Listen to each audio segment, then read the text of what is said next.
અને દેવદાન મુસળિયા મને અનિરુદ્ધસિંહ બાપુ પાસે લઈ ગયા. અનિરુદ્ધસિંહ બાપુ પાસે લઈ ગયા અને મને એવું કીધું કે આપણે ગોંડલ જવાનું છે. જેમ જયરાજસિંહ જાડેજા અને ગોંડલ ગણેશ રીબડા આવ્યા અને અમારી આબરૂ કાઢી, એમ આપણે જયરાજસિંહ બાપુની આબરૂ કાઢવા જવાની છે.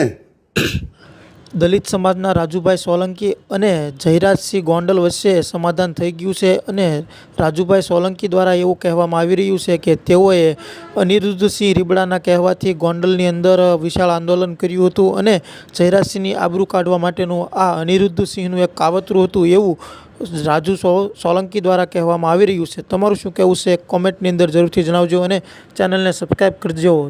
ચાલો આપણે જોઈએ કે રાજુભાઈ સોલંકીએ શું કહ્યું. ગણેશ ગોંડલની ધરપકડ કરી ત્યાર પછી હું રાજકોટ આવેલો. મારી બીપીની દવા ચાલુ છે. દવા લેવા આવેલો. મને અમારા એક આગેવાનનું જે દેવદાનભાઈ મુસળિયા છે એમનો મને ફોન આવેલો કે મને અનિરુદ્ધસિંહ બાપુનો ફોન આવેલો છે અને આપણે અનિરુદ્ધસિંહ બાપુને મળવા જવાનું રીબડા છે. ત્યારે હું રાજકોટથી રિટર્ન રીબડાની નજીક હતો ને મને ફોન આવ્યો એટલે મેં કીધું હું અહીં રીબડાની બાજુમાં જ છું. ત્યારે યોગેશ ભાષા, પિન્ટુ બગડા અને દેવદાન મુસળિયા મને અનિરુદ્ધસિંહ બાપુ પાસે લઈ ગયા. અનિરુદ્ધસિંહ બાપુ પાસે લઈ ગયા અને મને એવું કીધું કે આપણે ગોંડલ જવાનું છે. જેમ જયરાજસિંહ જાડેજા અને ગોંડલ ગણેશ રીબડા આવ્યા અને અમારી આબરૂ કાઢી, એમ આપણે જયરાજસિંહ બાપુની આબરૂ કાઢવા જવાની છે.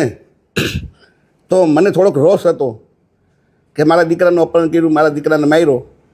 એના અનુસંધાનું એને વાતમાં આવી ગયું. લડાઈ ગોંડલ 20 રીબડાની હતી. આમાં દલિત સમાજને કાંઈ લેવા દેવા નહોતું. પણ દલિત સમાજને ક્યાંક ને ક્યાંક દલિત સમાજના 2-3 રાજકોટ જિલ્લાના આગેવાન, 2-3 જુનાગઢ જિલ્લાના આગેવાન આખા સમાજને ગેરમાર્ગે દોર્યો. મારો સમાજ નિર્દોષ છે. મારા સમાજનામાં ક્યાંય દોષ નથી. સમાજે મને મદદ કરી છે, એ બદલ સમાજનો હું આભારી છું. પણ સમાજના 2-4 આગેવાન જુનાગઢ